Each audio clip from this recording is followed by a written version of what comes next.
somebody who is really successful in the Netherlands fighting the government to do something about climate change is Marianne Minnesma from the organization Urgenda.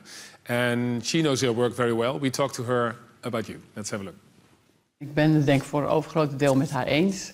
Ik denk alleen op het gebied van klimaatverandering, waar ik zelf al 25 jaar in actief ben, dat het nu zo snel moet, binnen 15 jaar naar 0 uitstoot, dat we niet de tijd hebben om eerst een kapitalistisch systeem omver te gooien en dan aan klimaat te gaan werken, maar dat we beter eerst heel pragmatisch kunnen zorgen dat je minder vlees gaat eten, dat je elektrisch gaat rijden en dat de industrie omslaat en dat we dan de rest opwekken met heel veel zon- en heel veel windenergie. Als je kijkt naar de industrie, dan hebben wij een aantal hele grote uitstoters in Nederland. Dat is de chemische industrie, dat is de staalindustrie en nog een heel aantal andere. Dus ik ben langs alle grote geweest en heb gekeken van, zouden jullie binnen 15 jaar over kunnen naar een systeem wat draait op 100% duurzame energie zonder uitstoot? Dan moet je gaan kijken van, hoe kunnen we zo'n staalfabriek helpen om die omslag te maken? En die mensen die daar werken, die willen best staal maken zonder uitstoot. Dat zijn allemaal normale mensen. Die kun je mee op school gezeten hebben, et cetera. Dus dat zijn helemaal geen boemannen. Ik denk dat het helpt als je het eerst doet, zodat anderen zien, oh, het is eigenlijk best wel makkelijk. En dan gaan ze je navolgen. Maar dat is een strategie. Dat past ook bij mijn karakter. Ik vind het ook leuk om ook de diepte echt in te gaan en met mijn voeten in de klei dingen te veranderen.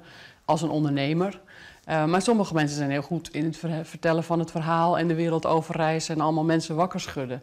Toch denk ik wel dat je binnen het kapitalisme veranderingen kunt bewerkstelligen waardoor je het klimaat helpt. Dus als je bijvoorbeeld overal een CO2-prijs op zou zetten, zodat alles wat CO2-uitstoot veroorzaakt duurder wordt, dan is juist het marktmechanisme heel goed om dan te zorgen dat, oh, nou, dan wordt zon en wind ineens heel erg interessant. En zou het kapitalisme ook kunnen benutten om de snelheid te krijgen die we nu nodig hebben.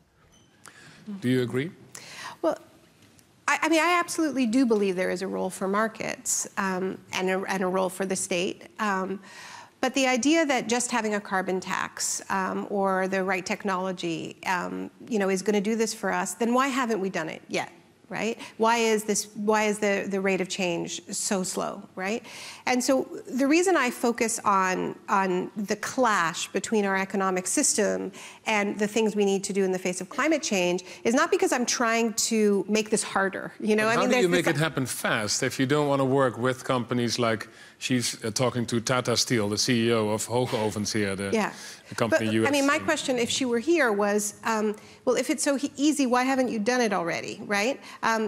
The fact is, we've been talking about solving climate change through market-based solutions now for more than a quarter of a century. No, but this is the problem. I understand the problem, but we're looking for the solution, and one could also say, okay, writing about it, talking about it, is not the solution. It doesn't change anything. So what you're saying about her, 20 years hasn't changed anything, exactly with your book. I mean, it hasn't changed. But I'm saying that this idea that we can just do it with a carbon price, that we can do it by working with companies, that seems to imply that we haven't been trying that, right? So I'm talking about a speed of change that is clashing with the neoliberal economic project. But my question to you is, what is your alternative to speed up the process, to get things done, and to do it better, except then writing a book about it? Well, in this book, I have a chapter about this project that we launched in Canada called the LEAP Manifesto, which brought together labor, environmentalists, food justice activists, migrant rights activists, to try to come up with a plan, a forward-looking plan